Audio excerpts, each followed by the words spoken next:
All right, Roger, with your permission, it is 11 o'clock. I'd like to go ahead and get started and start with the slide. Okay. All right, welcome everybody. We have 81 participants already signing on and that number keeps going up. Welcome to AASHTO Council on Public Transportation and MTAP's first ever 2020 virtual winter meeting. It's the first time we've done this online, so welcome. Just a few housekeeping items. First, everyone please keep yourself on mute until you are speaking. Zoom meeting allows for you to control your own microphone, so I appreciate it for the background noise. Everyone keep themselves muted. Secondly, all the information, including the recording of this webinar, will be posted to the MTAP and Council website after this. Stay tuned for that. And also, lastly, feel free to use the chat function for any questions or anything audio related. If you're having problems, just let me know or send me a text. So thank you. And with that, I will turn our winter meeting over to our chair, Council on Public Transportation, Secretary of Washington State DOT, Mr. Roger Millar. Well, good morning, everybody, and welcome to the Public Transportation Council's 2020 virtual winter meeting. Just last year, we were in the land of enchantment in beautiful Santa Fe, the council and MTAP. That was my first winter meeting as chair of the council. Doesn't get much better than that. I was really pleased to see the members, the transit agencies, our federal partners, and academics around the table engaging in a day and a half of meetings on a variety of topics. While a lot of stuff has changed since then, including the pandemic that's inflicted just way too much pain on too many Americans and put a serious strain on governmental budgets, the winter meeting has somewhat stayed the same. It's going to be virtual, like a lot of stuff we're doing these days. But unlike previous meetings, this one's free for all attendees. That's resulted in significantly higher attendance levels, and our travel budget's pretty good too. That's the good thing, because we want to engage with you. We hope you find this meeting helpful and that you'll remain engaged with us. The Council on Public Transportation remains actively engaged with its members. In addition to the winter meeting, over the last year, we've had some significant accomplishments. To name just a few, we've hosted 7 online meetings, educational webinars and forums. We've testified before the Senate Banking Committee and participated in the Senate Banking Committee staff roundtable. We led the AASHTO Intercommittee Council working groups on shared mobility. That's MOS, Mobility as a Service, and MOD, Mobility on Demand. And we've collaborated with members to submit 5 NCRP problem statements, 2 of which received funding. So over the next couple of slides, you'll see the meeting overview. We're running at a more relaxed pace this year with 10 sessions over 4 days and over 2 weeks. But before we get started, we're going to need to do a virtual roll call. In lieu of everyone announcing themselves, it's something we've learned here in our virtual world. Would the voting members please use the chat function of this session and let us know your name, your title, and your agency. And if your agency has a name where your state's not obvious, please include the state as well. And with that way, we'll get a roll for the meeting. So again, voting members, name, title, agency, and state if it's not obvious. So what I would like to do now is recognize our sponsors, the premier and capital sponsors, and our event sponsors. We could not do this without their support. Route Match by Uber and Panther International LLC as our premier and capital sponsors and event sponsors. And thank you, sponsors. It keeps us going, and we appreciate the partnership. So what I'd like to do now is introduce our illustrious Vice Chair of the Council on Public Transportation, New York State DOT's own Ron Epstein, who will give a few remarks. Ron.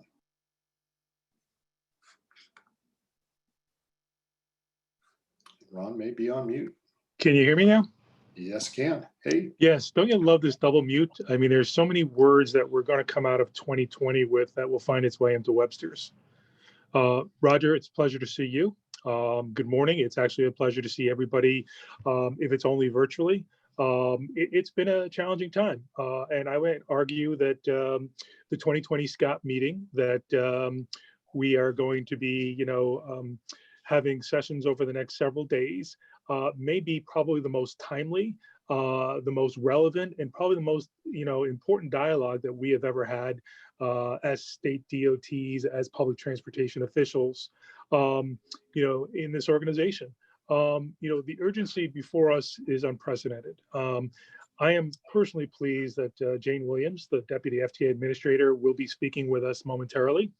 I want to personally thank the administrator and her staff for their dedication and commitment in supporting our industry during this most difficult time. I really mean that. Thank you. I also want to take this opportunity to thank the state DOTs, each and every one of you, your staffs, and the employees that provide the services that you sponsor or you directly operate for what they're doing in their local communities. They are certainly providing an essential service for this ongoing health crisis. It is your employees, and I think this is a really important point that gets overlooked. The municipal sponsors, the contractors that have risked their lives, literally risked their own health and safety to ensure that every day that tens of thousands of healthcare professionals and first responders can get to work, that meals are available for children and elderly individuals, and that other critical essential employees, food service workers, others that are ensuring that you can stay safe in your home during this challenging time. It has not been without loss. And I do think that we need to mourn for those of us in our industry that have passed, that have gotten ill during this time. But coming out of this, and I hope it is not short-lived, but the nation now knows what I think that we've always known and we've always stated, but public transportation workers, not only are they essential, but they are heroes too. And we need to recognize that. Over the course of the next several days, you are going to be hearing from a number of federal and state transportation officials. They're going to be sharing their best practices, their ideas for helping you address the operational and financial issues that we find ourselves in this COVID-19 era. And if I was to offer any unsolicited advice with that respect, I would say simply listen and then act. And while I recognize that we have our fair share of challenges in the near term, I'm confident, having worked with this group of individuals over the last several decades, that public transportation, our industry, is well positioned to help lead this nation into recovery, not only from health crisis, but also from an economic perspective. So with that, before I turn it over to Roger, I just want to say that I sincerely hope that all of you and your families are safe and well. Thank you, Roger. Great. Thank you, Ron. Really appreciate it. And thanks for all you do for the council.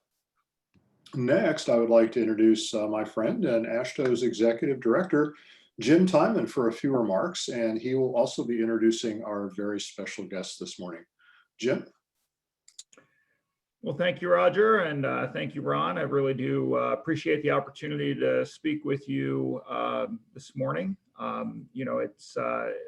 really do want to associate myself with both of your remarks. I think that you've covered a lot of what I had planned to say here about just the value of being able to bring together folks in our industry to be able to talk about best practices and the issues that we're dealing with. And I think that, Ron's comments about the impact that this pandemic has had on transportation, but more specifically on the public transportation community is I think extremely important for us to remember. Let me talk a little bit about where things stand at this point here in Washington, D.C. As many of you know, we've been working very hard to try to make sure that Congress provides some type of additional emergency relief for state DOTs and for public transit agencies so that they can deal with the adverse impacts associated with the pandemic. Now, the CARES Act, which Congress passed back in the spring, did provide direct funding to public transit agencies and to to state DOTs for the public transit services that they offer. But that wasn't nearly enough to handle all of the needs on the transit side, and it did not provide any funding directly to state DOTs for the revenue losses that they are seeing. So we continue to work with Congress in that area. Unfortunately, the package that seems to be negotiating right now that here on Capitol Hill does not include direct funding for state DOTs, but it does include some funding for public transit agencies. And the good news there is there's about $15 billion in funding that's part of a larger package of about $45 billion in total for transportation. And we think there's a pretty good shot that this package of COVID relief that they're working on right now does pass before Congress adjourns at the end of the calendar year here, probably sometime late next week.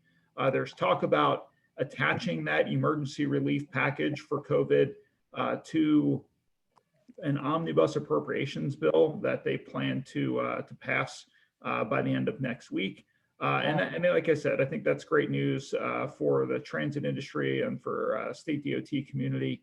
Again, it's about a total of $45 billion for transportation and $15 billion for transit. We know that that's not enough for what the transportation community needs, and specifically for what transit needs here. But again, our hope is that Congress comes back after the end of the calendar year and decides to do a much more robust package that is a combination, really, I think, of COVID relief, but also of economic stimulus, economic recovery package. And we think that there's some appetite in Congress and with the incoming Biden-Harris administration to do that. We've had some really good conversations with folks within the incoming Biden-Harris administration. There seems to be interest for this to be one of those first 100 days issues for them to do some type of a large package for both COVID relief as well as for economic recovery. We do think that infrastructure investment could be, one of the real core pillars of a bill like that that Congress would take up, that would be supported and advocated for by the new administration. And we're hopeful that that not just infrastructure investment, but specifically investment in transportation infrastructure, both on the transit side as well as on the state DOT side.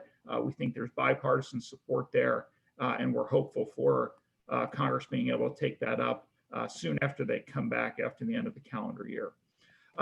Maybe take a few minutes here to talk about how things have been going with AASHTO. Roger mentioned this transition to the virtual environment and the fact that we are able to hold this meeting virtually. The organization as a whole, I think, has done a phenomenal job in transitioning to the virtual environment. And I think, this is the last virtual meeting that we're having here of the calendar year, but we've had about 25 to 30 virtual meetings starting last March and ending here with this one.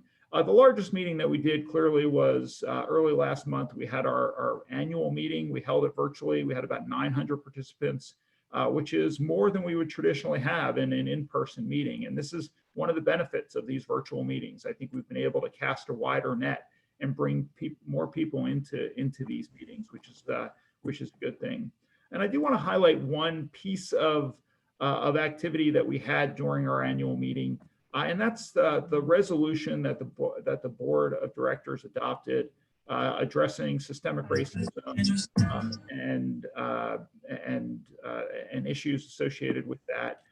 Roger was a champion for this resolution. He really did a lot of work behind the scenes to help us get this done. And the fact that we had our board adopt this resolution with every state DOT CEO or every state DOT that was in attendance for that meeting vote in favor of it. I look back and I think that this is one of the proudest accomplishments that we have had in recent history as an association. If you haven't had a chance to take a look at that resolution, I encourage you to do so. I think it was a great thing for the board to take on, and I really do want to take a moment to thank Roger for his work in championing that resolution and for helping us to get that passed by the board of directors. So with that, let me transition here and introduce our guest speaker. It is my honor to introduce Jane Williams, the Deputy Administrator for the Federal Transit Administration.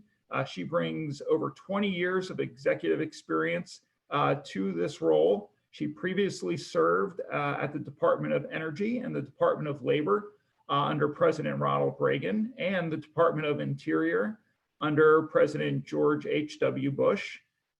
Jane leads an agency of nearly 600 people located in Washington, D.C. and in regional and metro offices across the country, and is responsible for managing an annual budget of over $13 billion, assisting more than 3,000 transit providers across all states and territories. Since joining FTA in August of 2017, Jane has led the agency in implementing Transportation Secretary Elaine L. Chao's 3 priorities: safety, infrastructure investment, and innovation across all of FTA's programs and initiatives. She manages some of the largest formula and competitive grant programs within USDOT, including FTA's largest program, the $25 billion that was provided under the CARES Act, providing relief to transit agencies as they respond and recover to this public health emergency. Let me just say from a personal note, I mean, Jane has been a really great friend to AASHTO, and just it's been great to be able to work with her here over the last few years. She's always been available to us as a state DOT community, and we really do appreciate that. And thank you for joining us here, Jane. Appreciate you being here and look forward to hearing your remarks.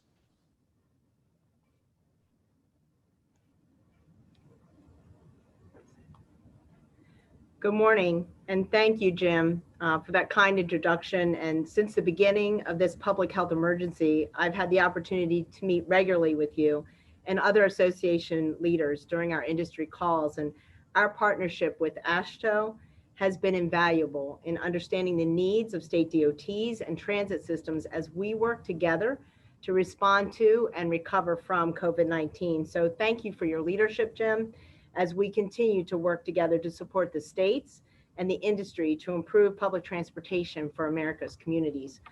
I'd also like to acknowledge Roger Millar, Secretary of the Washington State DOT, and Ron Epstein, Executive Deputy Commissioner and CFO for New York DOT. You know, as the acting administrator, I've had the opportunity to work with both of them. Roger and I shared the stage back in January on one of my last trips when we announced a $53.4 million capital investment grant for the Spokane Transit Authority's bus rapid transit line in Washington State. A successful example of what a real partnership is between local, state, and the federal government. And just last month, I helped celebrate the grand opening of the Capital District Transportation Authority's Blue Line Bus Rapid Transit project in Albany, New York, which was supported with a $26.9 million capital investment grant. And of course, I provided virtual remarks, but Ron was there to help cut the ribbon. So congratulations to you again on another successful BRT opening.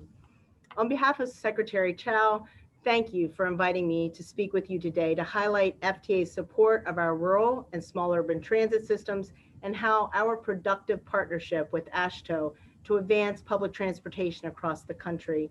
Let me begin by saying thank you to all of you. Since the beginning of this public health emergency, the transit industry has provided essential services to communities large and small across our entire nation, transporting essential workers in healthcare, emergency response, and food services, jobs that have sustained all of us over the past several months. Thank you for your resilience and commitment to providing critical transportation services for every American who depends on public transportation every single day. Under the Trump administration's whole of government approach and the president's signing of the CARES Act into law, FTA has worked around the clock to distribute $25 billion in emergency assistance to help transit agencies across America. And to date, we've awarded more than 94% of that funding, or $23.4 billion. And that's helping keep America and its economy moving. I'm especially proud that 84% of that has gone to rural areas nationwide to help in dealing with this national public health emergency. Under Secretary Chow's leadership and working with our partners at FEMA, USDOT distributed more than 100 million facial coverings across the entire transportation network, including more than 14 million masks to more than 2,200 transit agencies for frontline workers and riders to support safe operations. We're certainly aware that transit agency and states continue to experience operational and financial challenges due to the public health emergency, and we know it has impacted your ability to meet some of our regulatory and administrative requirements. And my safety staff has been working closely with AASHTO members to keep you informed, for example, on our public transportation agency safety plan requirements. And I encourage you to continue to keep in touch with our safety office or visit our online technical assistance center if you have questions about that.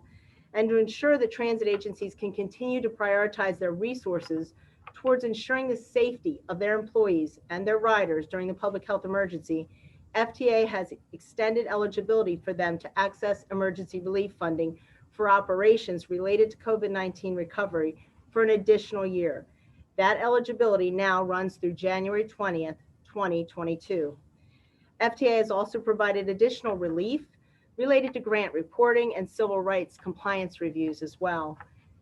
In an effort to be a good federal partner, we've also hosted 7 monthly listening sessions with industry leaders on restoring and safely managing service during this public health emergency.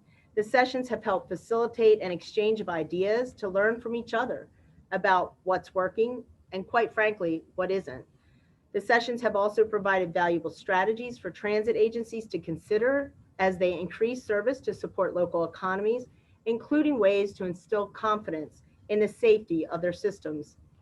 Our most recent session, held in November, launched FTA's joint initiative with the Department of Housing and Urban Development's Office of Public and Indian Housing to educate communities about how transit agencies can coordinate with local government agencies, public housing authorities, and school districts to provide essential services in their communities, including Wi-Fi access and meal delivery.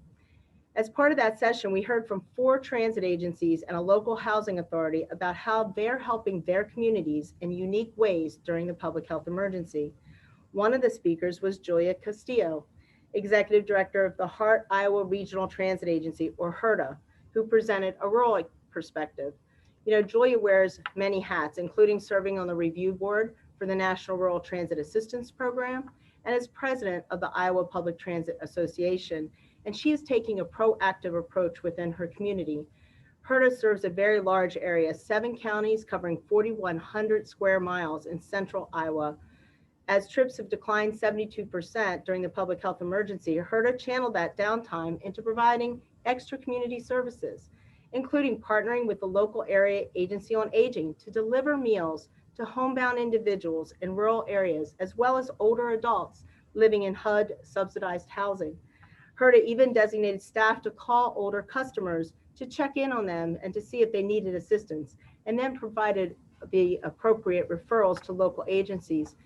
As I've said many times before, our transit agency frontline workers are truly American heroes. And this is just another example of what they do every day to serve the needs of their local communities. Since I last spoke with you in August, the department and FTA have advanced several transportation programs and initiatives to support transportation across America, with many of them focused on rural areas and in partnership with state DOTs. For example, Secretary Chow announced that the Trump administration is investing $1 billion in 70 build projects in 44 states, half of which will fund projects in rural areas. Since 2017, the administration has awarded close to $4 billion under build, supporting transit, as well as roads, bridges, highways, and railways, and ports. Of that, nearly $2.3 billion has gone to rural communities nationwide. And among this year's grant awards, Teton County in Wyoming will receive $19.7 million to build 2 transit centers, purchase 4 regional commuter and 2 transit buses, and undertake multimodal improvements to the highway running between eastern Idaho and Jackson, Wyoming, all of which will improve safety and mobility. We also announced awards under our new HOPE program, providing $8.5 million in funding to 25 planning and technical studies to improve transit in 17 states. These projects include evaluating new routes, creating new connections, and incorporating modern technologies in opportunity zones and other areas of persistent poverty to help residents access jobs and other services. The majority of these grants went to rural areas, with some of them being managed by state DOTs like Colorado and my home state of Maryland. For example, in Maryland, MDOT will manage a grant with Allegheny County to study transit options in rural Western Maryland to improve reliability and increase access. While HOPE was established before the public health emergency, it has proven to be especially timely in exploring new ways to deliver funding to rural areas. Many of these projects will have a positive economic impact in promoting access and mobility as communities continue their economic recovery. In addition to our HOPE program, we also recently announced $7.7 million in funding under our competitive tribal transit program to 25 tribal governments to improve public transportation on tribal lands. These projects will provide tribal residents with access to critical services, including healthcare services, which are especially important today. These programs all support the Trump administration's overall goal to prioritize infrastructure investment with a focus toward balancing the nation's needs between urban and rural areas. And to address this disparity, the Secretary developed the Rural Opportunities to Use Transportation for Economic Success, or ROUTES initiative, to ensure we consider rural transportation infrastructure's unique challenges and keep our rural communities economically competitive. Under the ROUTES program, the TIFIA Rural Projects Initiative makes TIFIA financing more accessible to smaller communities and offers some significant benefits and savings to rural sponsors. In fact, 2 transit agencies have already taken advantage of this. The San Luis Obispo Regional Transportation Authority and Monterey Salinas Transit have already received TIFIA loans under this new program, and a 3rd transit agency is now going through the process. Under the Trump administration, we've also provided more than $2 billion under FTA's annual competitive grant programs, in addition to funding our capital investment grant program. And of that, rural and small urban recipients have received approximately $945 million in grants, including under our very popular bus and bus facilities, low and no emissions, ferry grants, and our newest programs, Accelerating Innovative Mobility and Integrated Mobility Innovation Program. That equates to approximately 20% of our competitive grant funding being awarded to rural areas each year. By contrast, in just 2016, that was only about 11%. And so we're very proud of how we're trying to bring that equity to rural America. Before I close, I did want to take a moment to talk about the US DOT's Coordinating Council on Access and Mobility, or we like to call it CCAM. Many of you know that CCAM coordinates federal transportation programs across 11 agencies in the government to improve access to jobs, schools, healthcare, and other opportunities.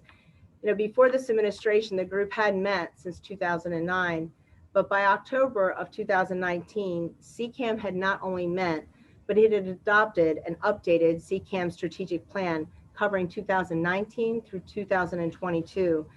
The group also issued its final report, which was sent to the Congress and the President. And the report provides a list of transportation challenges identified for serving people with disabilities, older adults, and individuals of low income. And so CCAM has undertaken a lot of activities to improve coordination process across all of these myriad of federally funded transportation services. And you can find that report on our website. Now, as I close, I'd like to once again thank Jim and Ashto for inviting me. Thank you to Roger and Mr. Epstein as well. I look forward to continuing our work to support DOT and state DOTs and public transportation in communities all across America. You know, throughout our history, when things get tough, Americans rise to the occasion. How we have responded and how we continue to respond to the public health emergency reflects our collective resilience, our strength, and our commitment to the American people. So thank you for your partnership. And now let me turn it back over to you, Ron. Thank you. Thank you, Jane. This is Roger. I wanted to thank you for your participation in our winter meeting, and also really thank you for your steadfast leadership over the years at the Federal Transit Administration. It's been a somewhat partisan world of late. And what I really, really appreciate is the professionalism and just the collegiality of the relationship. Having a strong federal partner makes us better at what we do. And a lot of that is because of your good work. So thank you so much. Thank you, Roger. Coming out of a state DOT, that means a lot. I appreciate that. Yeah, thanks. We're going to transition to our first topic today. Before we do that, I want to encourage everyone to go on the chat with your name and your organization, the state you're in. We want to know who's here. I see we have almost 140 participants online, and so please go on the chat and let us know who you are and who you're representing, and we'll have that much better of a record of what's going on. So we're going to talk now about managing CARES Act funding. In March of 2020, Congress passed the Coronavirus Aid, Relief, and Economic Security, or CARES Act. It provided public transportation with significant levels of funding to address the COVID-19 pandemic. Since its adoption, states have had ongoing discussions about strategies and methodologies for implementing this program and administering this transit funding, especially in our rural and small urban transit systems. The CARES Act has proven critical for maintaining a strong federal commitment to safe and continued public transportation during the pandemic. It certainly hasn't met all of our needs, but it has been a huge, huge boost to what we do in Washington state. We were hit early and hard by the pandemic. Our revenues went down precipitously in March and April. We were at the previous depths of the pandemic. We were losing statewide over $100 million a month in funding for transportation because people weren't driving and buying gas and paying gas tax. People weren't riding transit and paying the fares. People weren't riding our ferry system or using our toll roads, what have you. And the CARES Act came in and provided a much needed relief valve for all of that. We have been working at the DOT, obviously the large agencies got their money directly, but we manage the distribution of funding for our small cities and rural transit systems. We also the DOT operates the Washington State Ferries, which is the second largest ferry system in the world and the third largest transit agency in Washington state. So the CARES Act was instrumental in keeping us afloat, if you will, as we move forward into 2020.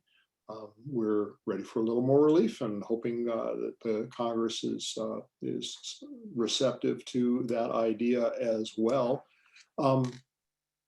Before I introduce the panel, I would encourage all the attendees to think about their own experiences and what, if any, changes or improvements should be made for future emergency relief bills and even the next surface transportation bill. We've been having a conversation in Washington state with our transit agency partners and others on rethinking transit and mobility as we come out of the pandemic and anticipate a post-pandemic world, with workshops and surveys, representatives from transit agencies, local and county governments, regional and metropolitan organizations, tribal planning organizations, human services providers. We sat down and talked about what does public transit need to think about to pivot and bounce forward, if you will, rather than bouncing back to where we were. Let's bounce forward to a better thing. And some of the recommendations that have come out of Washington State's conversation are things like establishing a baseline for minimum service and securing funding to ensure that level of service across the state. Applying demographic equity criteria to funding sources to prioritize projects that serve vulnerable and underserved populations. Ensuring that people with special needs can access goods and services and jobs. One of the great things about our rural system during the depths of this, and again in partnership with FTA using some of the CARES Act funding, some of our rural transits were able to deliver prescriptions to shut-in seniors and deliver food to people in need, which was a great thing to see. We need to develop, obviously, new revenue models for funding public transportation, and we need to develop policies and funding sources to support all-day transit, because we're finding that increasingly the home-based work trip is less and less of the overall transportation world. And so all-day service is going to be increasingly important. So those are the things we're talking about in Washington State. I would encourage you to give some thought to what you're talking about in your state and share it as we discuss here today. So to introduce our panel, our expert panel includes Bruce Robinson, Associate Administrator, Office of Program Management at the Federal Transit Administration, Garrett Euclid, the Deputy Commissioner of the Connecticut DOT, and Suzanne Carlson, the Multimodal Transportation Resources Division Director at Tennessee DOT. So we're going to hear presentations from each of our panelists, and then we'll do some Q&A as time permits. So panel, take it away.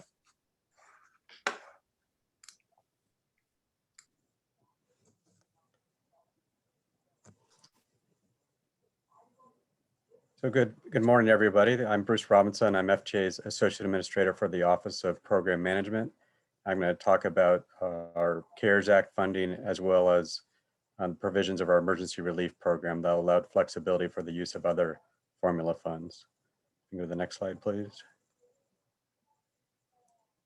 Probably want to talk about some of the challenges that the industry is facing that really identify the need for the emergency relief and the COVID funding. We'll talk about the financial assistance we provided. We have a little timeline.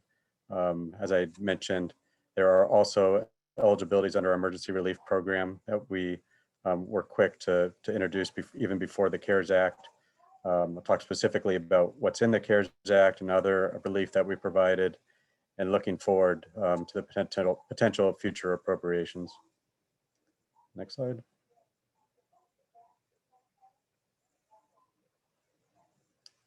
I mean, these financial challenges are obvious to many of you, but they're worth stating. Of course, we have the challenge of lost revenue, lack of sales tax, lack of fare revenues. If you're a particular transit agency, you might have lack of state or local funding that's coming into you.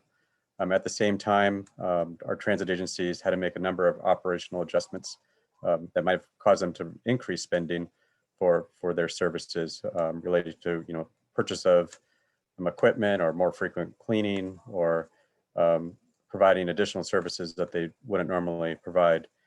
As well as we received a number of requests for the public transportation industry to be able to help the community provide additional services such as meal delivery. For the next slide, please.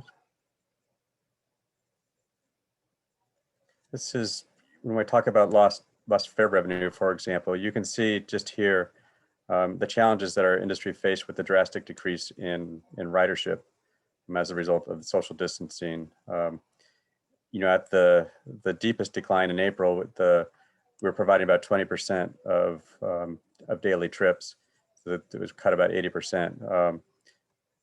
Since the fall, it's been down about 60%, and it's stayed about the same.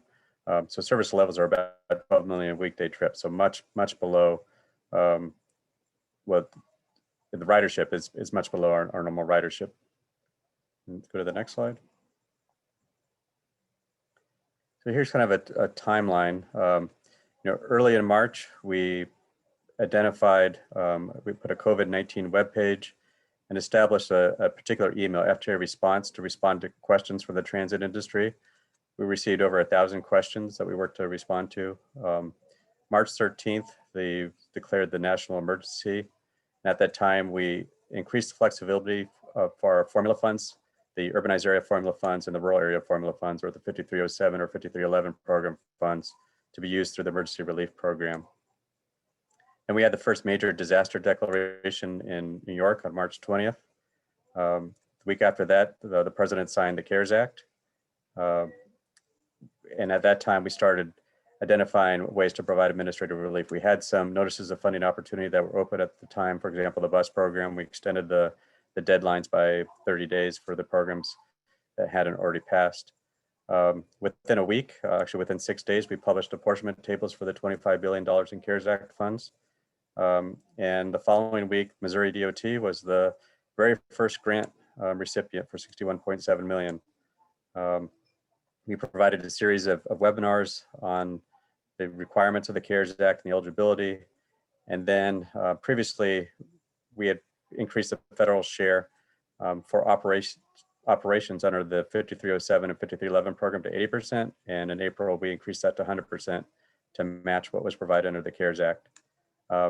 As of December 4th, we've awarded 763 grants for $23.5 billion. And we've dispersed, as of this morning, actually, we've dispersed just over $14 billion. That's about 56% of the funds. Go to the next slide. So as I mentioned, the first thing we did was expanded or implemented the emergency relief program. And what that does is it allows recipients to use their existing urbanized area formula funds and the rural area formula funds. One, it allowed them to use it for operating assistance in urbanized areas that aren't normally eligible to use operating assistance. We also increased the federal share initially from 80% and then ultimately to 100%. And this was for all funds that were provided. We've, under the provisions of the emergency relief program, operating assistance is eligible for 1 year from the date of disaster unless FTA determines that there's a continuing need. Last week in our FAQs, we identified that there is a continuing need and we extended the eligibility of operating assistance under these flexibilities through January 20th, 2022.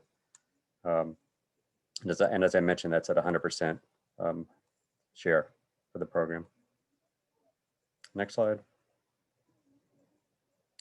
So, you know, as grantees continue to utilize the CARES Act funds, some recipients have dispersed 100% of the funds. So this provides some outlet to continue to use 5307 or 5311 funds for operating expenses, particularly tied to responding to COVID-19. The CARES Act funds were more flexible. The operating assistance could be used for any operating activity. Under these flexibilities, the expenses had to be directly tied to coronavirus response. Go to the next slide.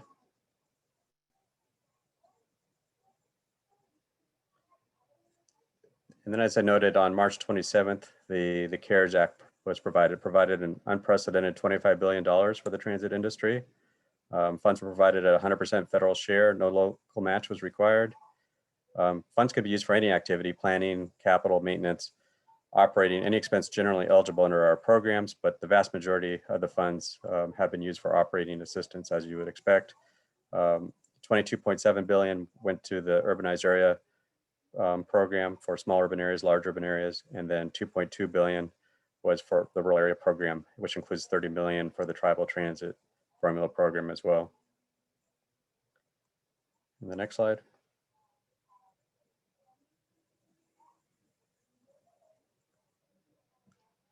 So what the CARES Act allowed us to do is to pay for, as I noted, any activities normally eligible under the programs, but in addition, any operating expenses, including for recipients in large urbanized areas who aren't normally allowed to use FTA funds for operating. And we noted within there that funds could be used to pay for administrative leave of operations personnel, you know, due to reductions in service or quarantine. So the idea here was, rather than having to lay off staff could be, if they weren't needed to provide service, they could be put on leave. CARES Act funds could be used to pay for that leave, and the staff would remain on the payroll. The funds are available till expended, but we are encouraging recipients to use the funds expeditiously. There was discussions earlier about, you know, future disaster, future appropriations, and one of the things that Congress is interested in is, you know, the pace of obligations, the pace of disbursements of the CARES Act funds, which helps them to determine the need for future funds. So to the extent that these funds can be obligated and dispersed, it helps support that argument. Go to the next slide. This is just a table of the status of obligations and disbursements as of December 4th. As you can see, almost all of the urbanized area formula funds have been obligated. As we expected, you know, the states have additional work in working with the subrecipients in the rural areas, where about 84% of those funds have been obligated. And for tribal, It's about 72%. Many tribes were closed completely over the summer and didn't have the ability to even work on developing grant applications. As to the disbursements, as of this morning, we're just over $14 billion. So that's an update from December 4th. So we're still about 56% of the funds have been dispersed. Go to the next slide. So I talked about our frequently asked questions, our FTA response email. I just want to remind everybody that if there are additional areas where you feel you need regulatory or statutory relief above and beyond what we've already provided, every year FTA establishes an emergency relief docket in the regulations.gov. And the docket number is always, this year's FTA 2020 as 0001. We'll be posting at the beginning of calendar year 2021, an updated one for the next calendar year. But this is really the place if you believe that there's a regulation or a statutory requirement that's preventing you from implementing the program. There are some areas where we can grant relief. There's other areas where the statute doesn't allow us to provide relief, but we treat these on a one-by-one basis, a case-by-case basis, and as we see the need, or if there's multiple agencies requesting the same thing, then we turn those into frequently asked questions and grant broader relief across the entire industry. And the next slide. So I talked about some of the things that we've looked at relief for our capital investment grant program. There were levels of service that are required once a project opens for the first 5 years. Obviously, many areas have cut service, so we relaxed that requirement. We allowed contracts that were entered into prior to January 20th that didn't necessarily meet all federal requirements to be reimbursable.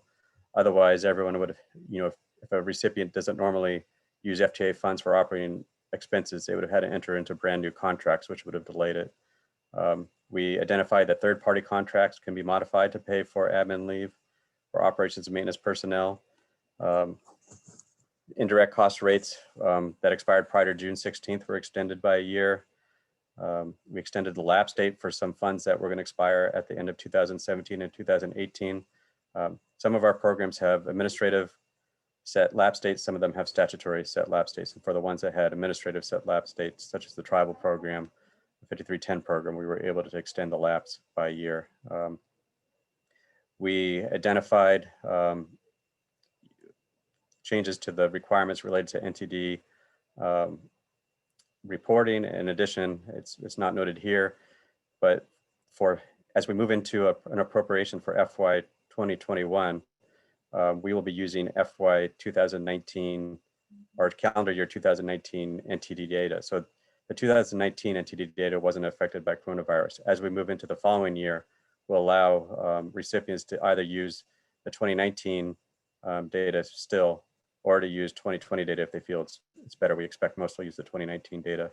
And we expanded the eligibility for essential services such as meal delivery. And we updated our frequently asked question last week to extend that through January 20th, 2022, which is pretty much the maximum we're allowed to do under the emergency relief provisions. And then for the safety and oversight, the Public Transportation Agency safety plans, we deferred enforcement action until December 31st. And the 2020 triennial and state management reviews were postponed in this past year. And the next slide. And I'll just conclude with, looking forward, we'll continue to work to obligate and disperse the CARES Act funds. We have been meeting with stakeholders on a regular basis to understand the needs, identify areas for additional frequently asked questions. So we'll continue to try to identify opportunities for additional administrative and regulatory relief.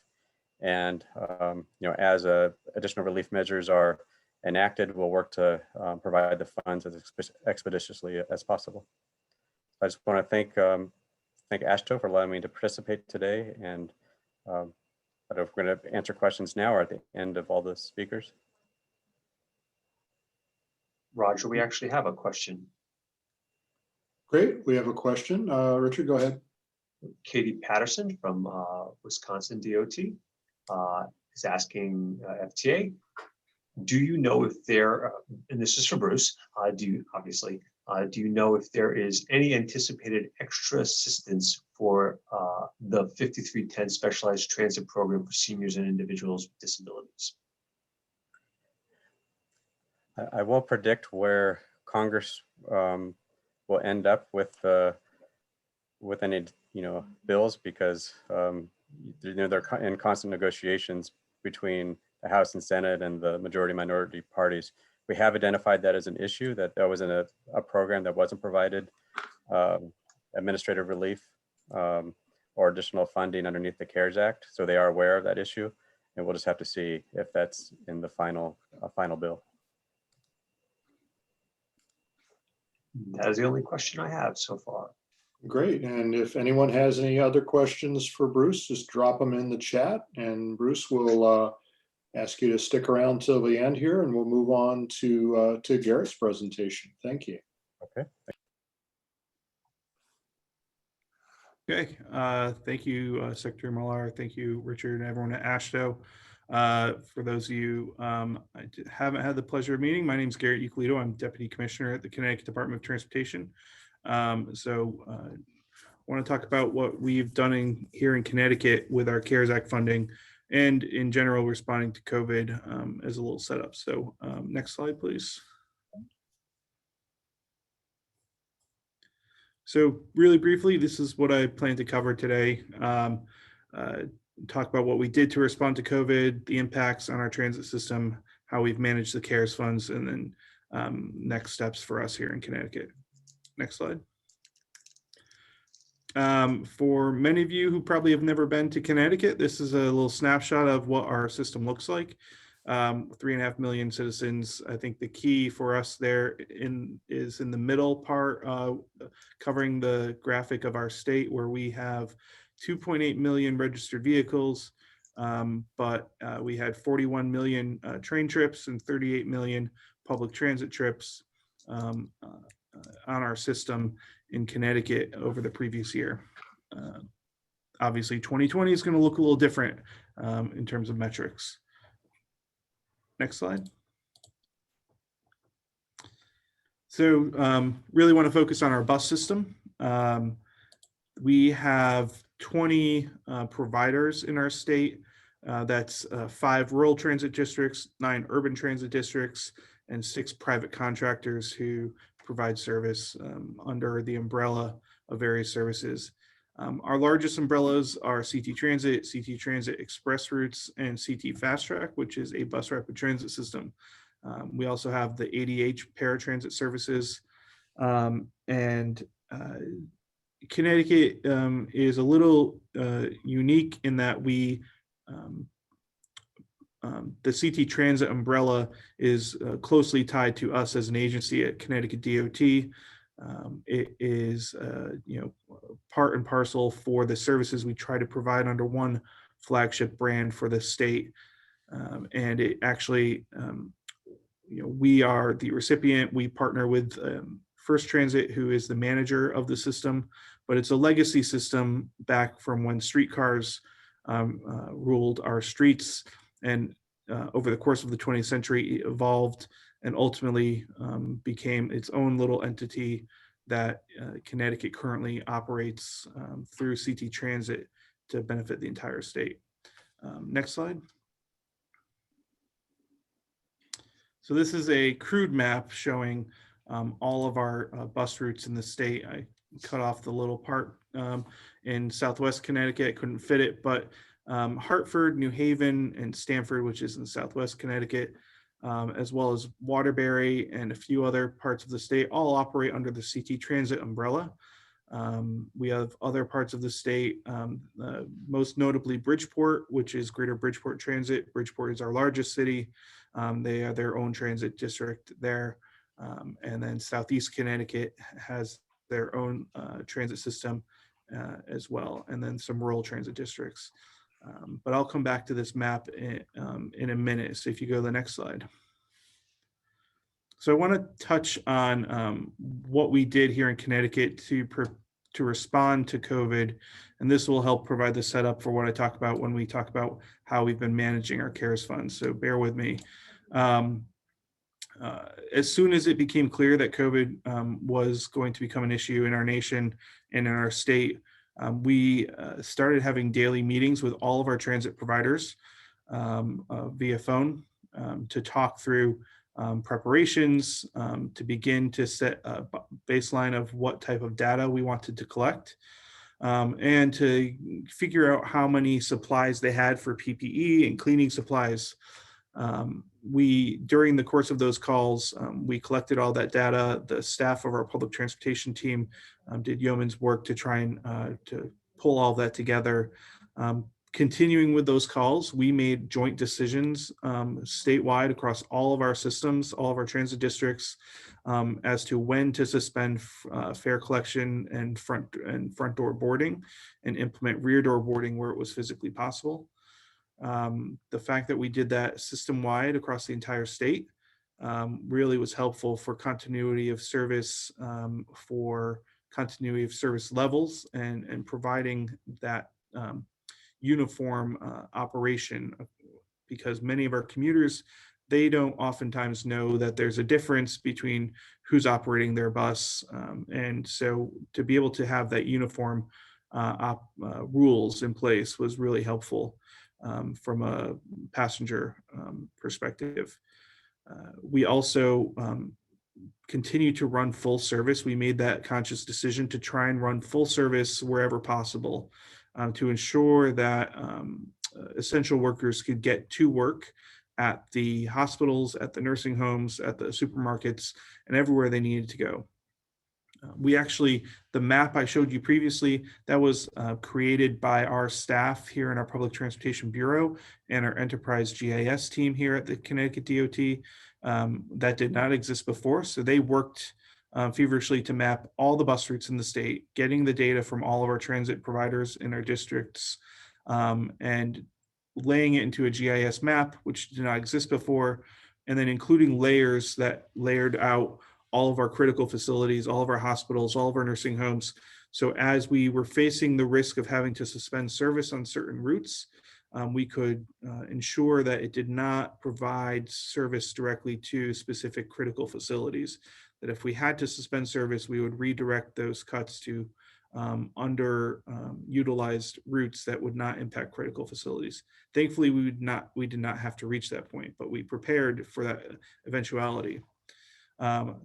Taxi and rideshare service was critical for us as well. We took advantage of some emergency waivers in-house to ensure geographic coverage across the entire state, because those taxi and rideshare services continue to provide a lifeline for individuals to get to places, especially in communities without any public transit. And two other things to flag what we did by partnering daily with our public transit providers across the entire state, coordinating through our transit administrator here in ConnDOT.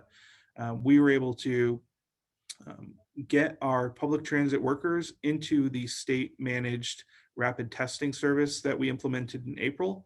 So every day, every night, I would get requests from our public transit providers asking for them to get specific drivers or mechanics or cleaners into the rapid testing center the next day or the day after to ensure that they could get those rapid results back. That lasted from April until early summer when that state-run site was shut down. But treating our transit employees like first responders was really helpful in continuing to demonstrate our reliance on them as critical essential workers, serving those essential employees who need to get to their jobs. The last thing we also did to show support for our frontline workers was our Office of Early Childhood stood up a Connecticut Cares for Frontline Workers program to provide childcare subsidies for those who had to continue to work during the first peak of COVID. And it was really helpful for our transit employees to be able to get captured under that definition of a frontline worker to take advantage of that additional childcare benefit while it lasted. Next slide. So what's been the impact on transit in Connecticut? This chart here is something I check almost daily. It is tracking our bus system in the state, as well as our 3 different rail lines in the state. The top line is our bus system. The yellow line is our Hartford line, our newest rail service in the state, running north-south. And then the 2 bottom ones, the red one is our Metro North, which goes from New Haven to Stamford into Grand Central in New York City. And the light blue is Shoreline East, which goes from New Haven east to New London in southeast Connecticut. So, we saw immediate drop off in utilization once stay-at-home orders were put in place. Non-essential businesses were closed in Connecticut.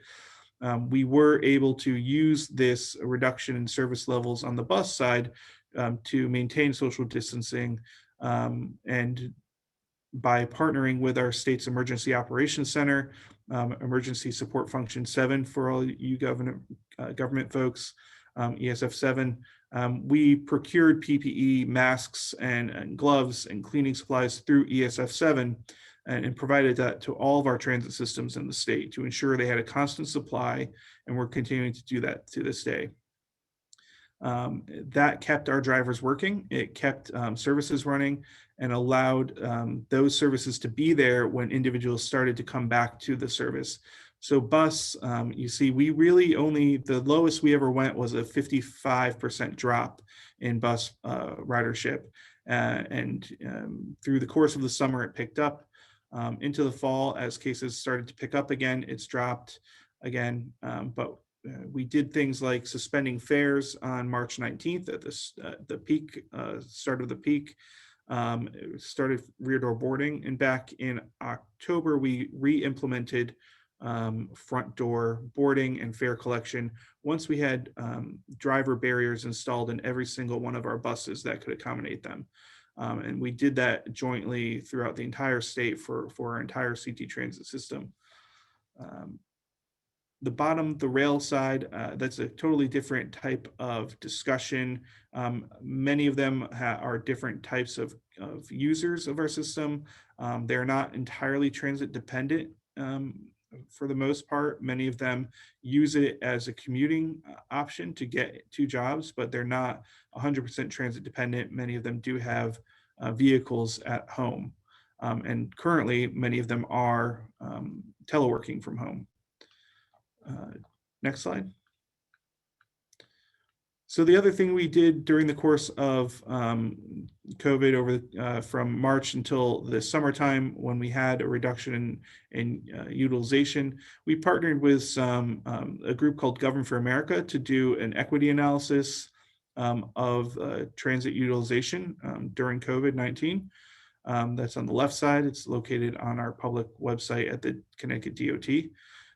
We also did some surveys of users who either stopped using service or were continuing to use service. And we're planning to update those surveys in the future as ridership continues to come back.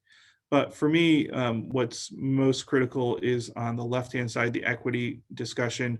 The pandemic really has helped shine the light on the best kept secret in Connecticut, which is the critical importance of public transit for essential services and the great service levels already available to individuals. So it's just a critical lifeline for people. And it's often the key focus has been on rail, but the bus side has really shined throughout this pandemic and continued to provide that lifeline service, and really has been able to allow our state to continue to be open. Next slide. So last piece before going over to our CARES funds, as I mentioned, we did purchase driver barriers for our entire CT Transit fleet. We continue to provide helper buses on routes that may have higher passenger levels that will not allow for significant social distancing. We have implemented bi-weekly reports from all of our service providers in the transit districts to report data centrally, which is then given to us in the commissioner's office, including metrics such as mask adherence percentages, any corrective actions taken against drivers who are not using masks, COVID positivity rates amongst this transit district and transit provider staff is the number of helper buses deployed and which routes they've specifically been deployed. We've upgraded our air filtration system.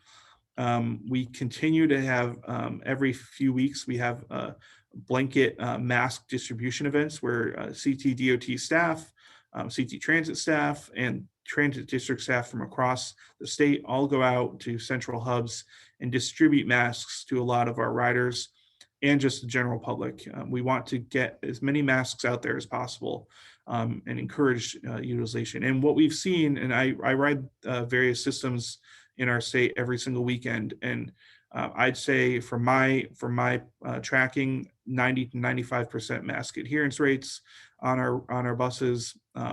Our supervisors who go out and do the count are seeing the similar things, 90, 95 or higher percent mask adherence rates. So, and Governor Lamont actually put in place an executive order making it mandatory. And if you don't use a mask, you can be fined up to $100 for not using a mask on public transportation. That has not been acted upon yet because we've seen such high adherence rates.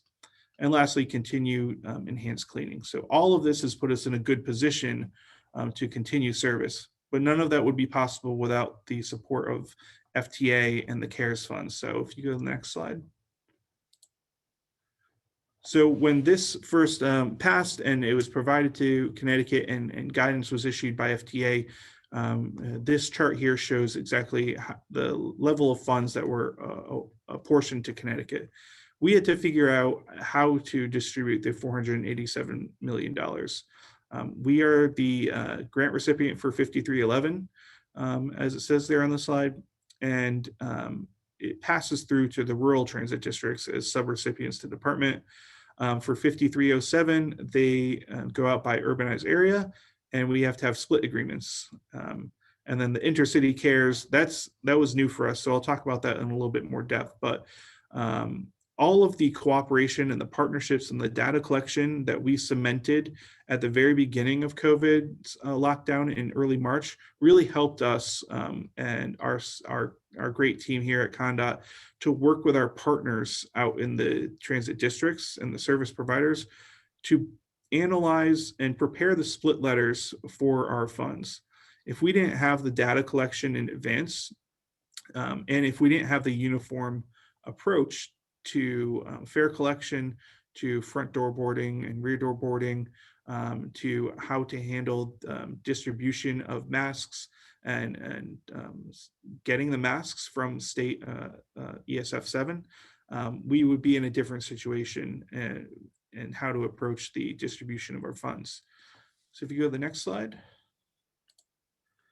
So what we did was we decided not to completely obligate the total amount of funds assigned to Connecticut in the first round. We made the conscious decision collectively to use the resources to cover solely lost revenue, because we made the decision jointly as a state to stop fare enforcement. And to cover increased operational costs. So any supplies the transit districts and providers needed, any additional cleaning that was being undertaken. But what we did not do was supplant any existing resources we had planned already in our budget. And we made this decision because we didn't know how long COVID and especially the impact on public transit would last. My concern and the commissioner's concern was if we fully obligated all of our funds in advance, we didn't know what ridership was going to look like. We didn't know when we could begin front door boarding again and begin fare enforcement again.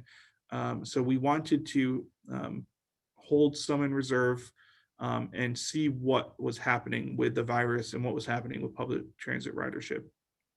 So we're actually just getting to the point now where we are going to assign the remainder of our funds and sign those split letters with the transit districts. And so that would be taking care of all of our CARES funds. And that has allowed us to make adjustments based on what the actual impact to those districts and providers has been. we also use many of the emergency waiver provisions in CARES, both for FTA, Federal Highway, and it did allow us to protect the public in a better fashion. I would say the biggest issue we had was determining how to apportion the intercity funding.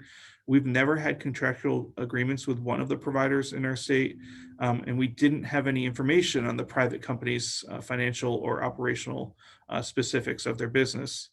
So we have two intercity carriers in our state, and what we're doing is taking the total allocation and dividing it between the two providers.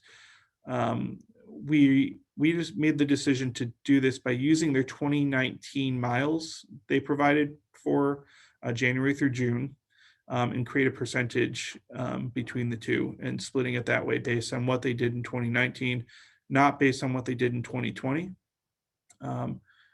I think this is an area where in the future we could definitely use some best practices from other states and how they handled this funding.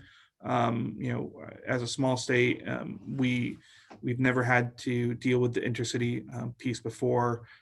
We did talk to some of our neighboring states and crafted our response similarly along those lines, a little different, but that's an area where further guidance would have been easier and made it possible for us to distribute those funds faster.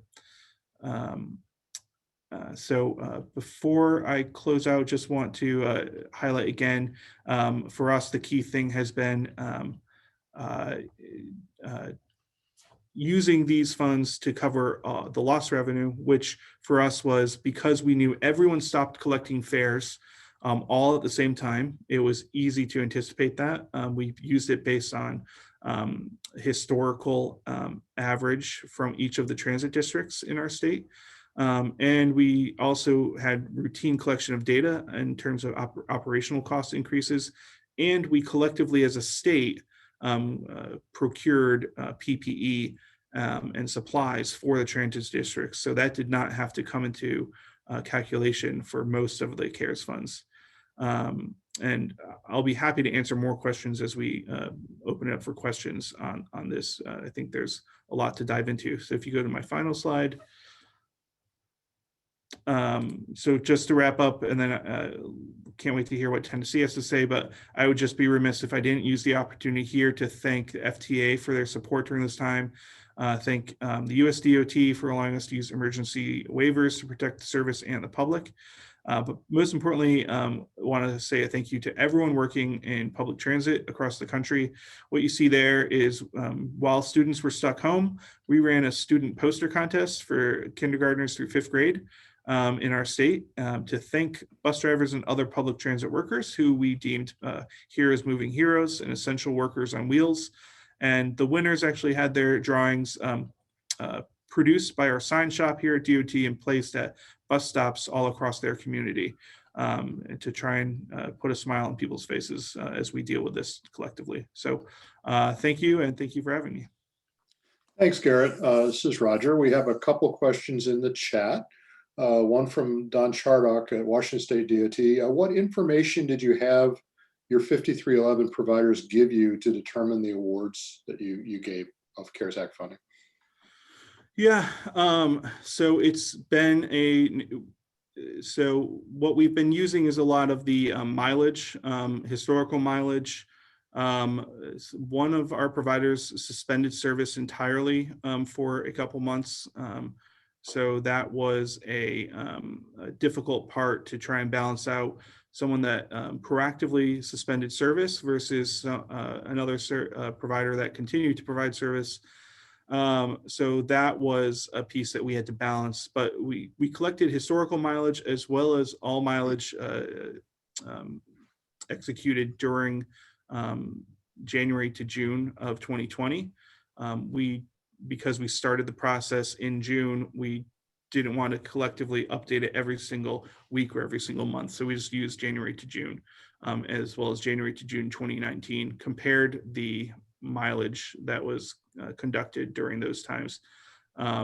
We did ask them for revenue loss as well.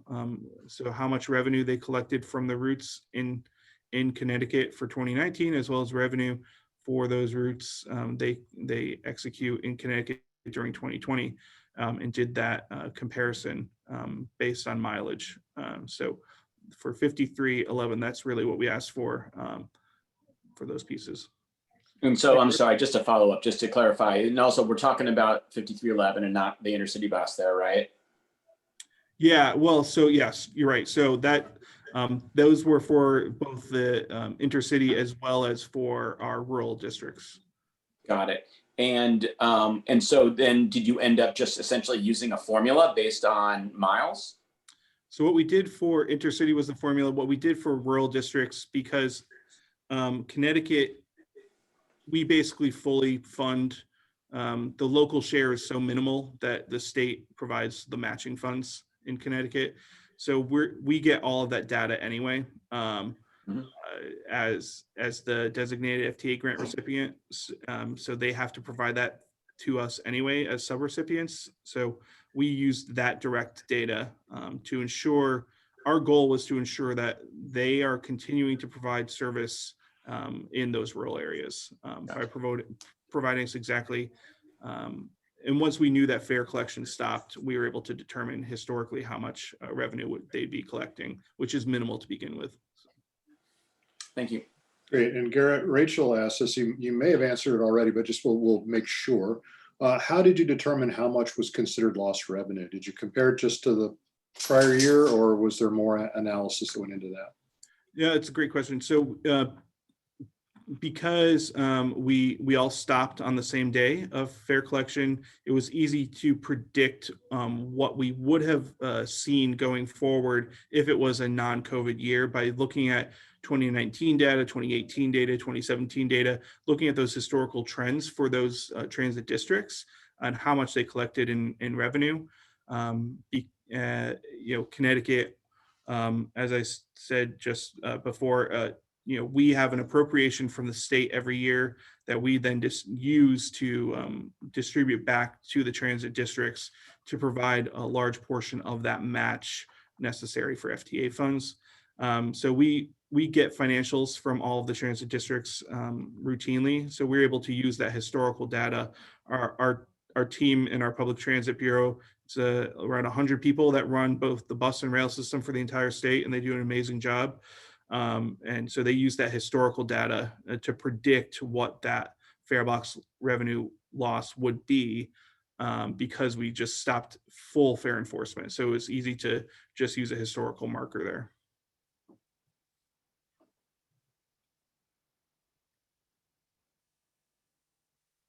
Roger, you're on mute.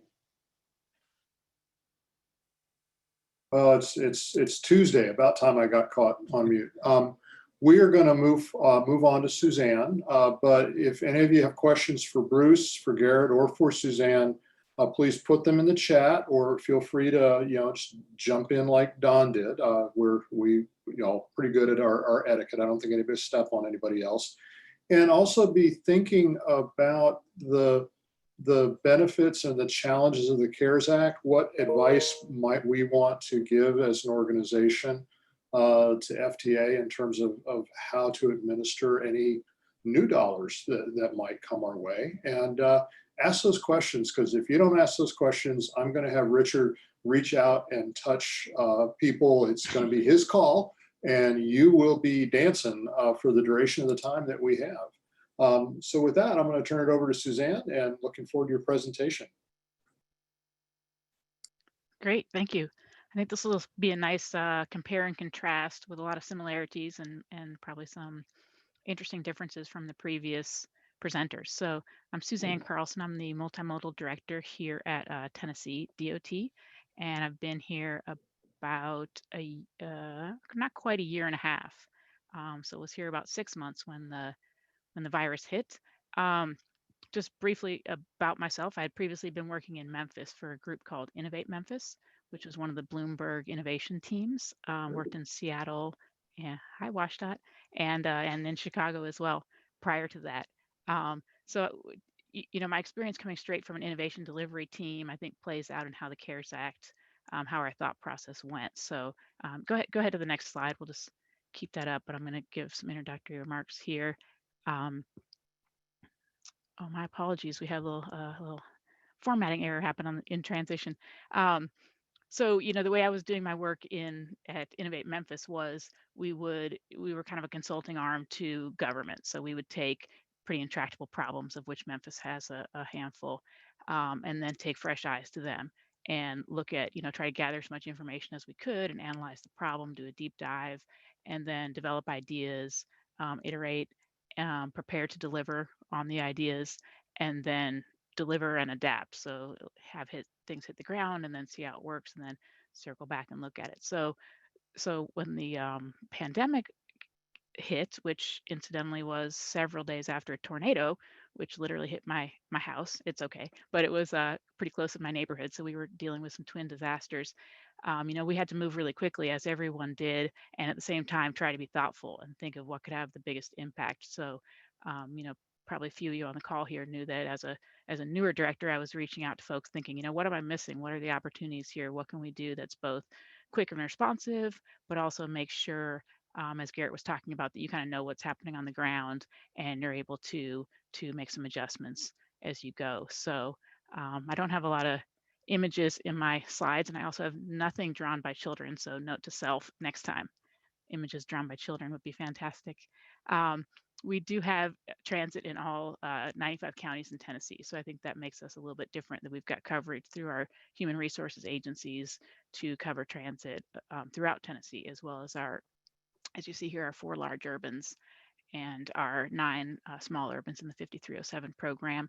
We also get the Appalachian dollars. So this is just here for demonstration. I don't, probably no one's interested in tracking dollar for dollar what we had here, but just gives you a sense of the scale and the different programs that we have in our CARES Act funds. So go ahead to the next slide.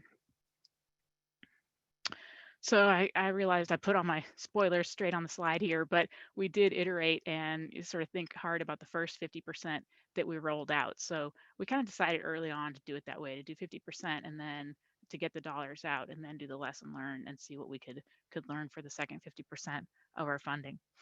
We have 2 tourist areas here in Tennessee. Excuse me, someone decided to call me.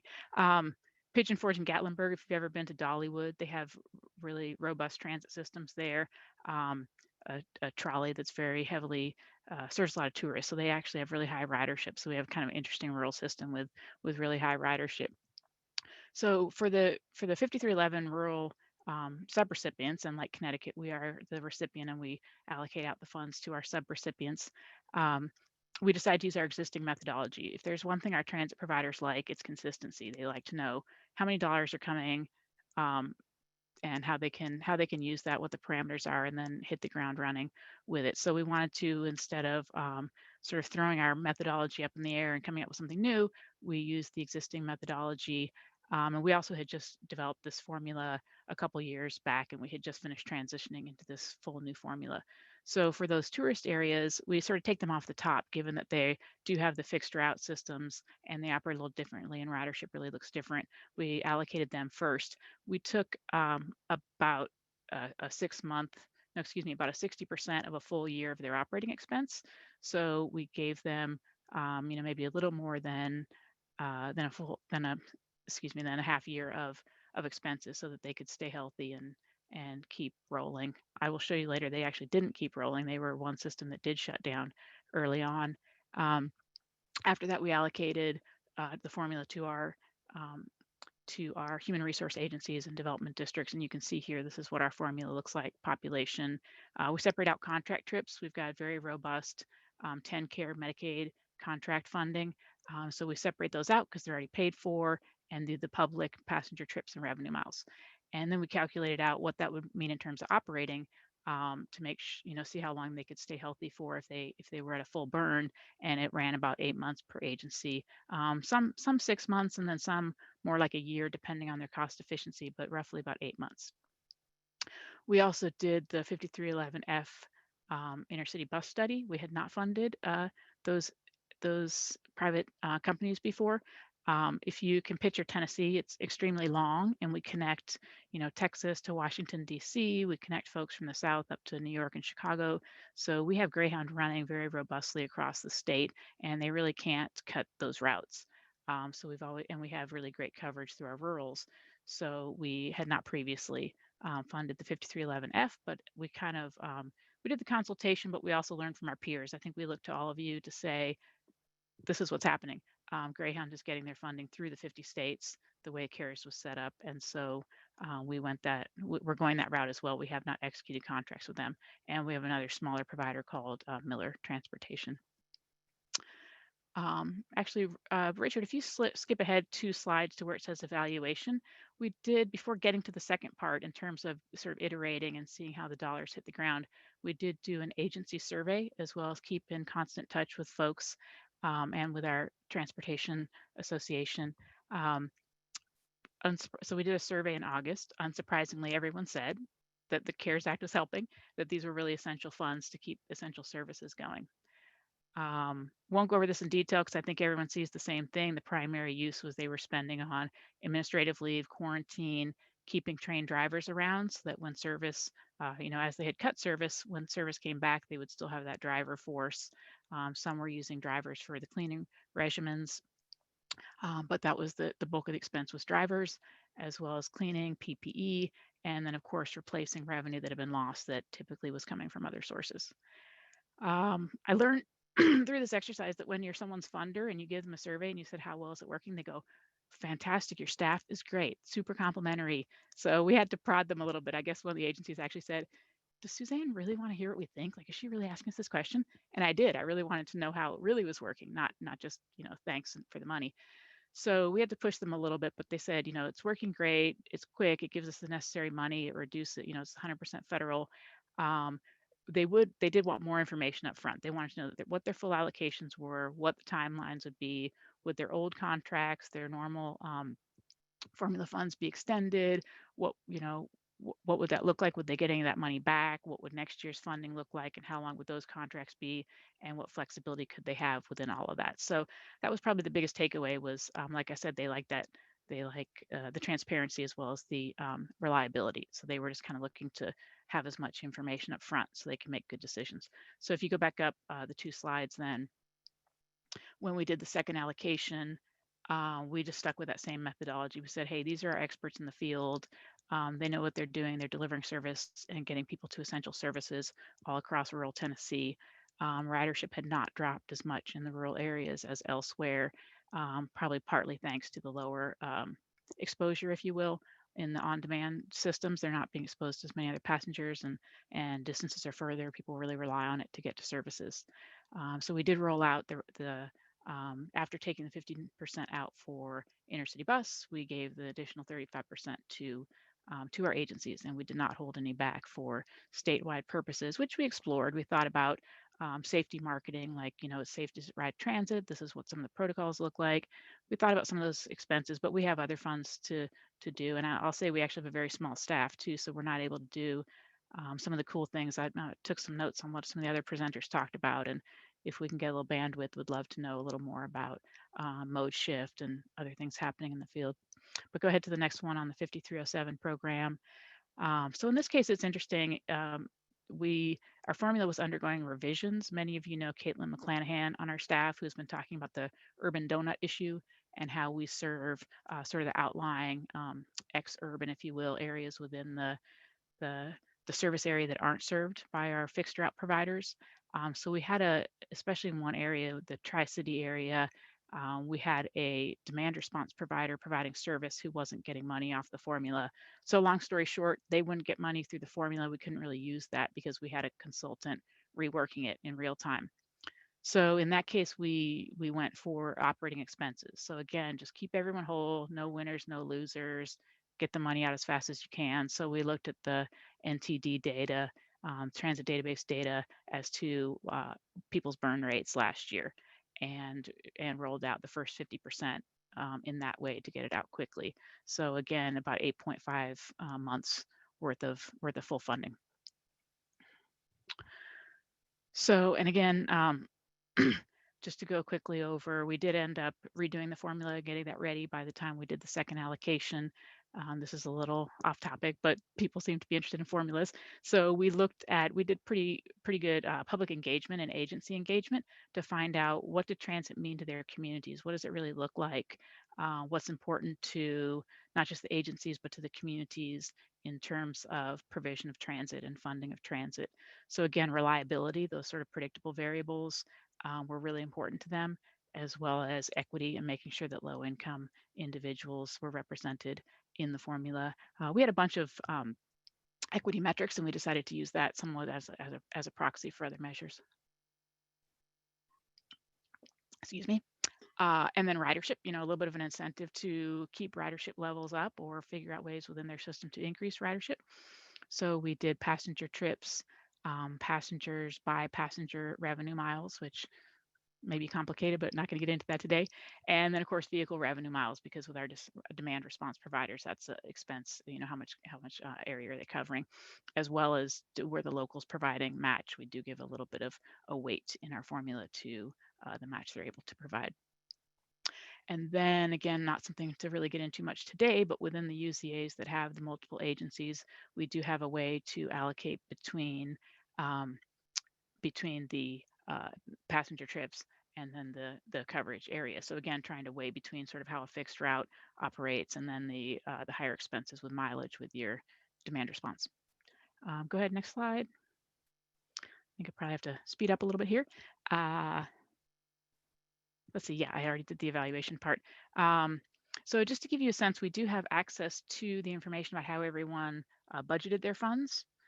The large urbans, as probably everyone knows, they got all their money up front. It didn't come through us, and they were able to enter into grants for the full funding.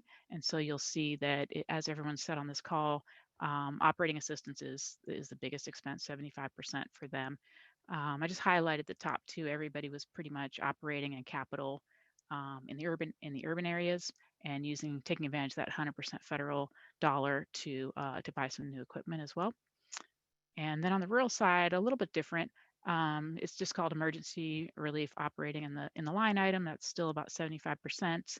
And then project administration was a large expense for them as well. Excuse me, without as much coming through on the capital side in that first round. So these were the first budgets that came through. We're just getting the budgets online now for the second round, and they've increased a little bit how much they're putting into operating. It's about 78%, and they're switching from admin over to purchasing more vans on the rural side. So a little bit of lesson learned as they've shifted that over a little bit. Next slide.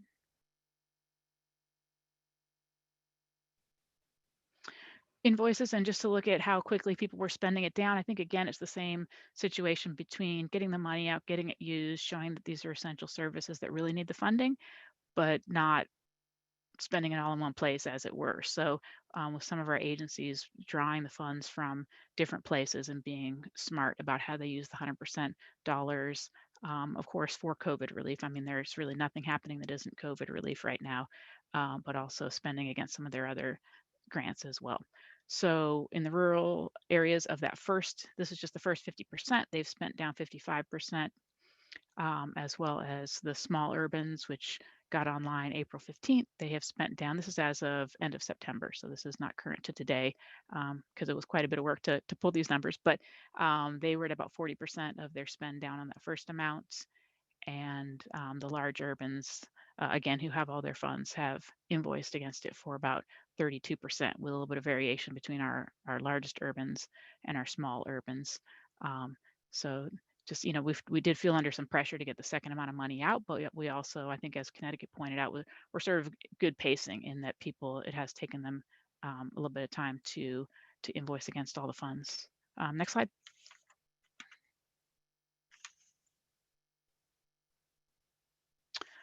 So again, this was part of our learning curve. Since we don't run the transit agencies, we didn't have the daily interaction that Connecticut was talking about, but we did set up, which we hadn't done before, but turned out to be really valuable.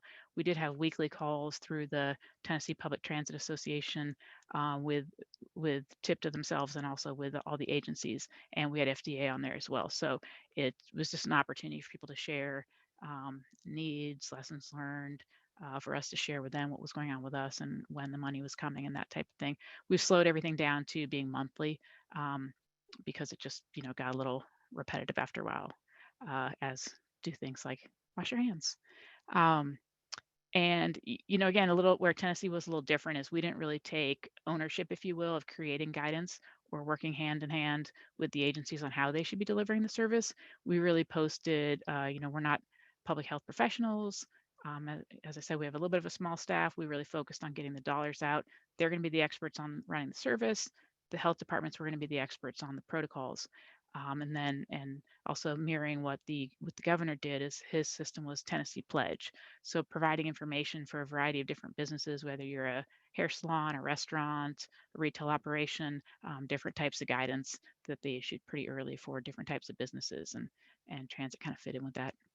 And then quickly, next slides, I just have some images of some graphs of how our transit was impacted.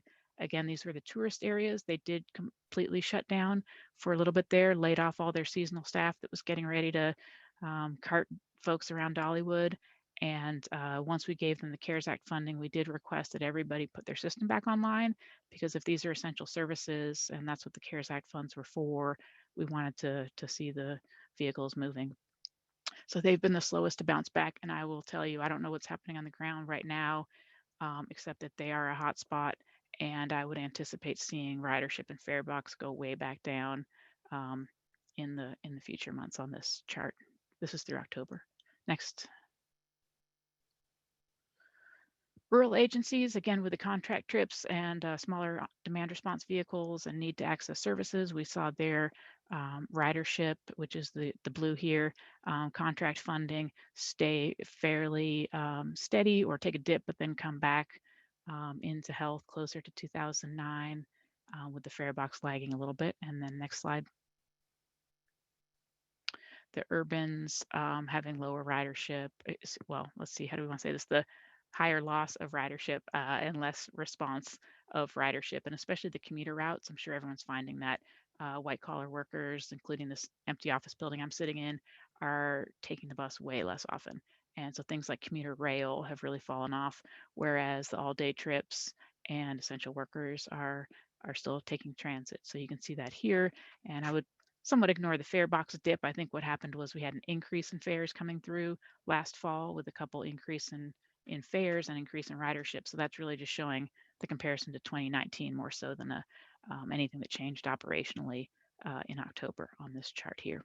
But you do see, as with many other agencies, that that people went fare free for quite a few months. Next slide, or is that my last one? So anyway, just statewide numbers, averaging that all together, you can kind of see what the picture was here in Tennessee. And with that, I'll close it out and open for questions. Okay, we are open for questions. And while we're waiting for questions, I have a question for each of the three panelists. COVID was kind of a unique experience in all of our lives, has been kind of a unique experience in all of our lives. But, we approached it methodically, programmatically. How are we going to respond to this? What, as you implemented the CARES Act relief, as you were in conversations with your partner agencies, what surprised you? And how did you respond to that surprise? I'll start with Garrett and move on to Suzanne, and then I'll ask Bruce if he can get his camera back on, and we'll talk to him too. So Garrett, what surprised you as you move forward? That's a great question. I think what surprised us here, surprised me, was how fast ridership dropped on our systems. It just evaporated across all of our modes. The rail system, we were down 95. We basically reached a point where we couldn't even count the percentage we were down on our rail systems. It was beyond 95% decline in ridership. How quickly that happened, it happened within a course of a few days. So that really shocked me. But corresponding surprise was how strong our bus ridership continued throughout COVID in Connecticut. And to me, what we did with that is we have been able to reinforce messaging about the importance of bus transportation in our state. It's always been second fiddle to rail service in Connecticut, even though they have almost comparable numbers of total rides, but it's never gotten the attention it deserves. So we've used this, I hate to say it as an opportunity, but it is an opportunity to refocus the conversation about the benefits of bus public transportation in our state, how flexible it is and how critical it is. And why we need to continue to make investments to improve service, maintain service, expand service to unserved areas, and improve the ride for our passengers. So. Great. Suzanne, what surprised you?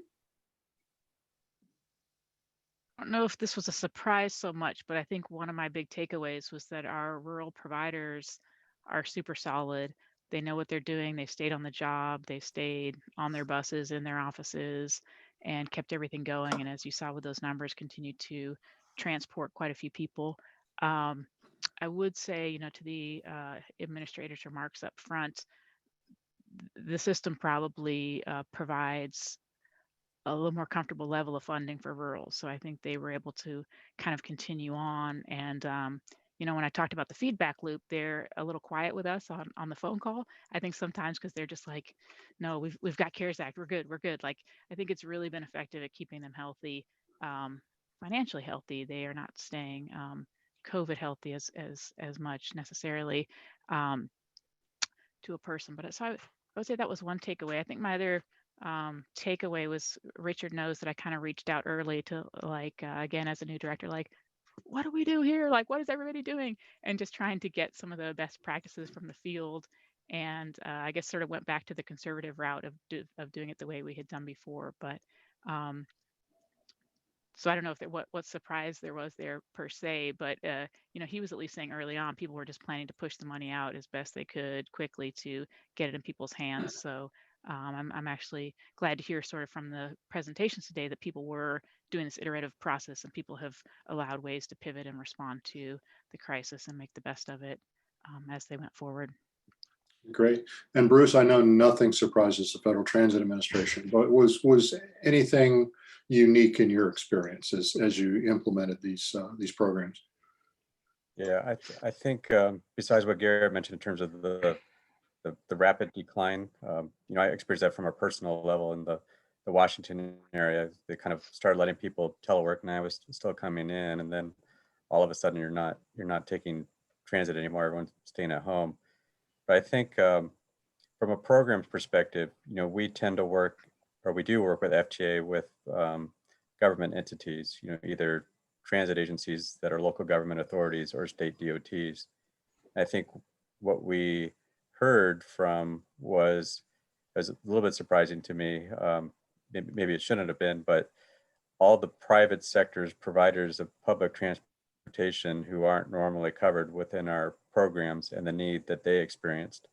And so we, after the CARES Act, we started hearing from a lot of, ferry boat operators that are private, or commuter bus operators that are private, or intercity bus operators that you could just see the need across,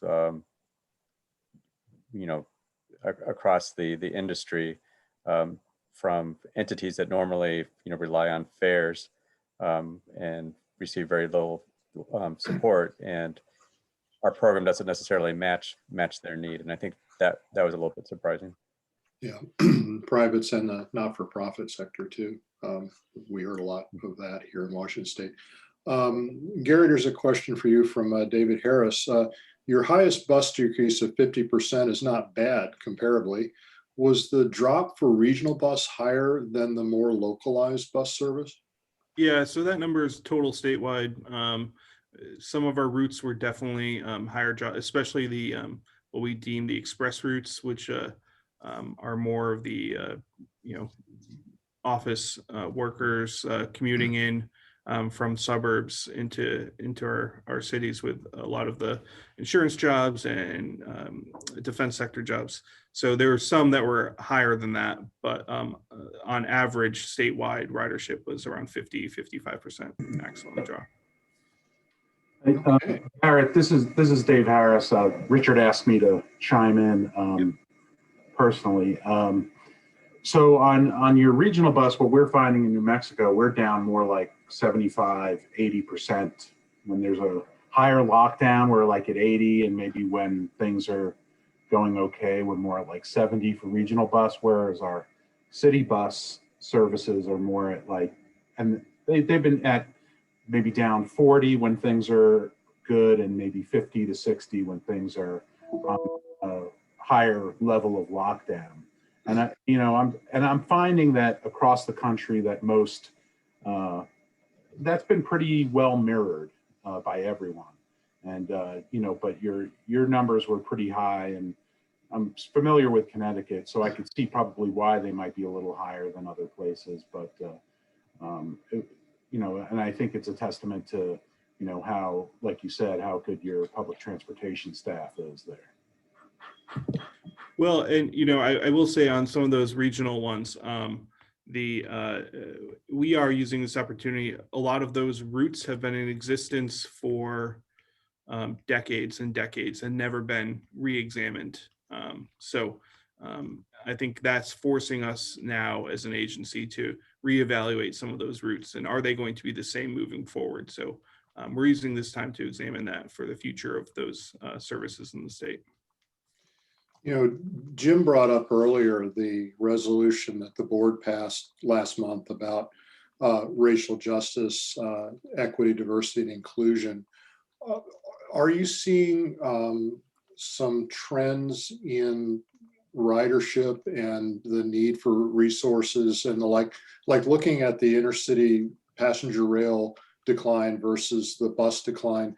That would be people that don't have to work, that can work from home, versus essential workers or people that need to be out there.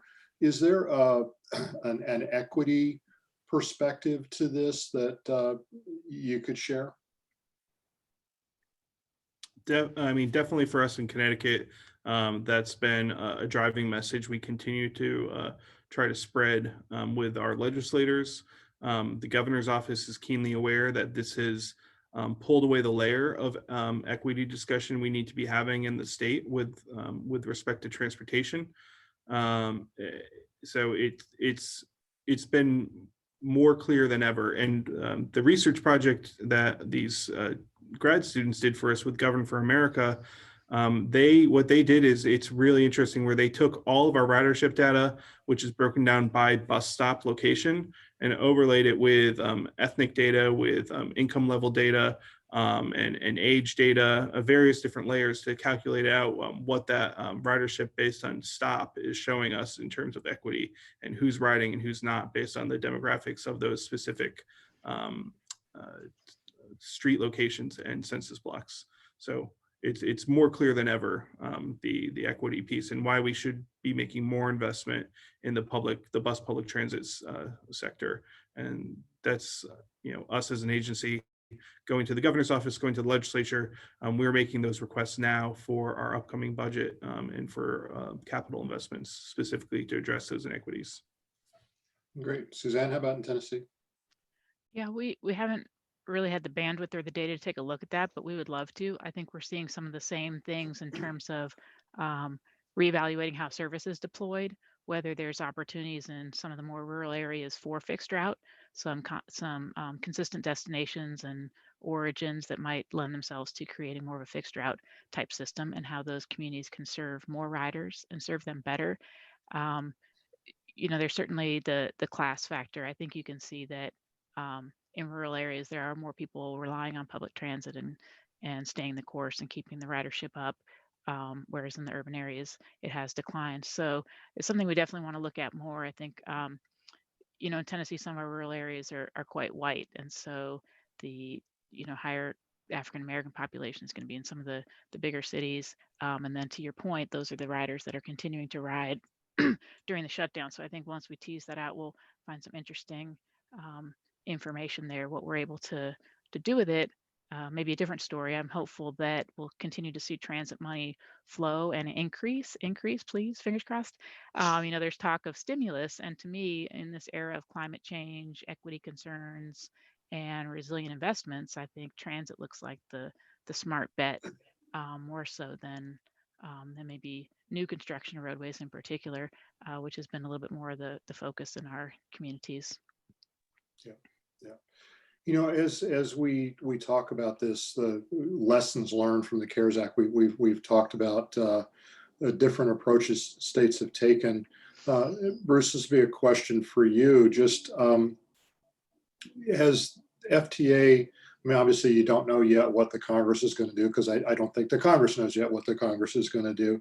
But what would you appreciate knowing from the states as recipients of this funding, of our experience with the CARES Act, that would enable us to, partner to do an even better job, assuming some more money comes our way?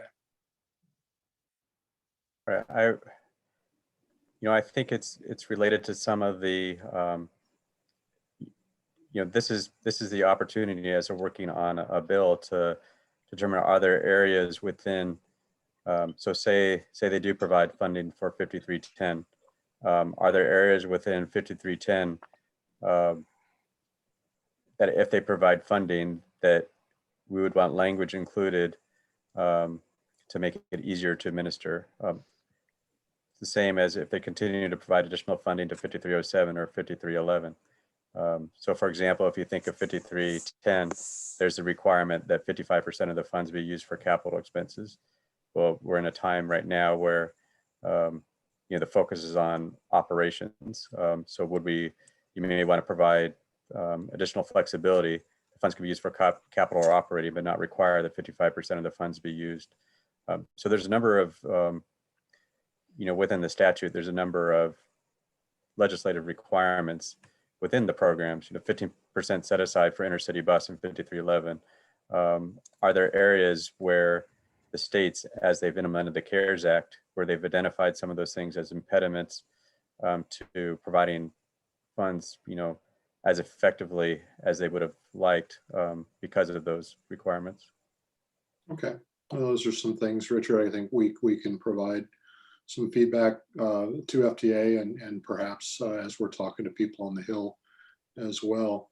There's a question from Amy about the benefits of statewide procurement versus individual agency procurement on PPE. And I think just on PPE and then just in general, we tend to be grant administrators, and our transit agencies desire and have a great degree of autonomy.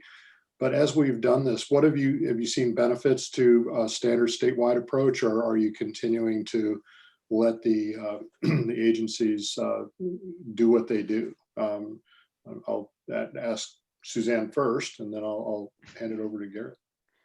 That's funny. I was going to pass because OMNI works for me, so I think we're interested in hearing what other states have done. We didn't do any centralized procurement. Mm-hmm. Although once we had, good resources, we passed them on to other agencies and helped share around the information. We do statewide procurement for vehicles.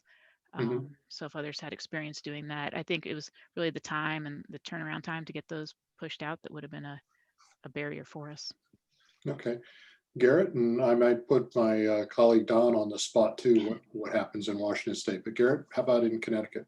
Yeah, I mean, we're a small state, so it might have been easier for the distribution side, but we leveraged, because we got hit so hard in the beginning, I know like Washington did, and our sister states on the Northeast, the lack of availability on the market for a lot of the PPE, it was easier for our transit providers to just use us to get the handoff. So we were able to use our Emergency Ops Center, our ESF 7 team, which was collectively purchasing for the entire state operation.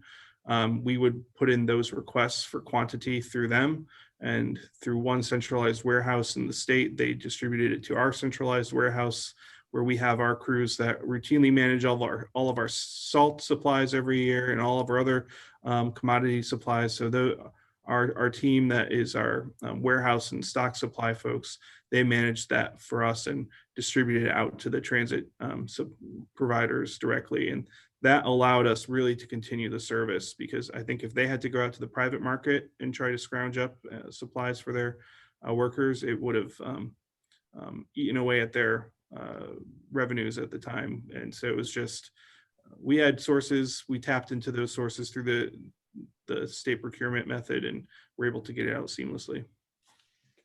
Don, how did we do? So it's interesting, in Washington State, the state actually, at least at first, didn't do very much in this area. The Transit Association actually went out and did a procurement for all of the transits in the state, and using just local dollars. And of course, that gives them a little bit more flexibility, as opposed to if you're using federal dollars to buy these PPEs.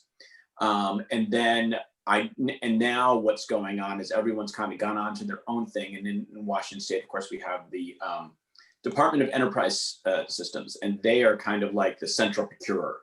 And so I'd have to admit, I'd have to go and look and see what they've done since, but I can only imagine that they've done some procurement on PPEs that the transits are eligible to buy off of.